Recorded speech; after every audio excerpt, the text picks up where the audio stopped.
कि जब जब इस देश पर कोई भी आपदा आती है, वो एक डायलॉग है ना कि बल्लू तुम्हारी जेल से फरार, वही काम प्रधानमंत्री का है। जब भी इस देश पे कोई भी संकट आए, आग लगे बस्ती में, मस्तराम अपनी मस्ती में, मोदी जी तो अपनी मस्ती पर निकल जाते हैं।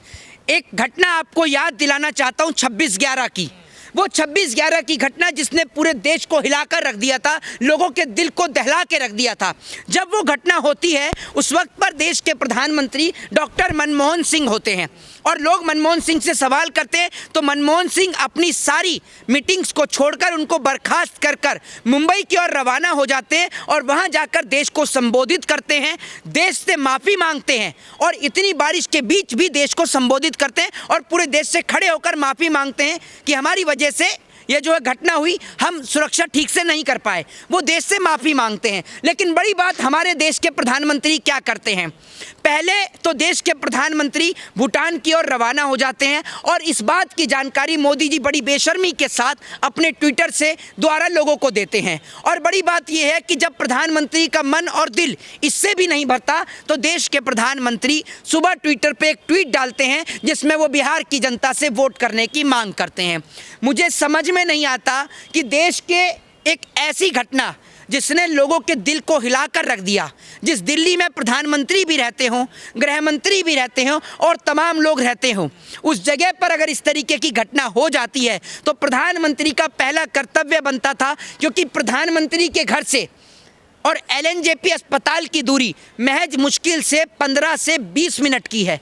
जो लोग इस वीडियो को अदर स्टेट से देख रहे हैं तो उनको भी बता दूं कि PM हाउस से जो हमारा जो LNJP अस्पताल है दिल्ली का, उसकी दूरी महज 15 से 20 मिनट की है। तो जहां देश के प्रधानमंत्री को सबसे पहले जो लोग इस तरीके की घटना में मारे गए हैं उनके परिवारों से मिलना चाहिए था, तो मोदी जी भूटान में मिल रहे हैं। और भूटान से ऐलान किया है कि आरोपियों को छोड़ा नहीं जाएगा। इस तरीके से, जिस तरीके से मोदी जी ने ऐलान किया था बिहार से कि बिहार से हम पाकिस्तान को जवाब देंगे, ठीक उसी तरीके से भूटान से जवाब दे रहे हैं। अरे पहली बात तो ये कि आप उन्हें पकड़ तो लो, आप उन्हें पकड़ो। दूसरी सबसे बड़ी चीज़ ये है कि आज जहां हमारे देश के अंदर, ये कोई पहली घटना नहीं है, मोदी सरकार के राज में कई घटनाएं हो गई हैं और अब लोगों की जान की वैल्यू पैसे से करी जाती है।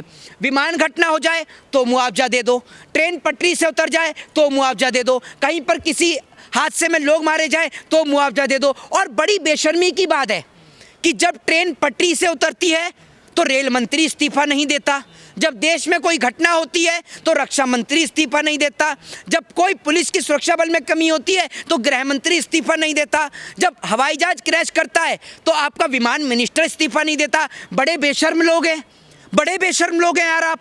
और आपकी हैं राष्ट्रवादी लोग, ये राष्ट्रवादी नहीं, ये बेशरमवादी लोग हैं, ये आप समझ लीजिए। और आपने जिस तरीके की बात कही है ना, ये जो गोदी मीडिया है ना, इसी ने सरकार के जो उतरा हुआ जो ढीला जो सरकार का जो कच्चा है उसकी बागडोर इन्होंने ही संभाल रखी है। वरना सरकार का कच्चा तो कब का नीचे उतर जाए अगर ये गोदी मीडिया उसको अपने नाड़े से बांध के ना रखे। करते हैं, आपने सुना नहीं उनकी बातें, सब कुछ देश हित में करते हैं, परिवार त्याग गया देश। मैं आपसे ये कह रहा हूँ, एक और तो देश के प्रधानमंत्री, जो आपने परिवार की बात करी ना, एक और तो देश के प्रधानमंत्री ये कहते हैं कि पूरा देश मेरा परिवार है।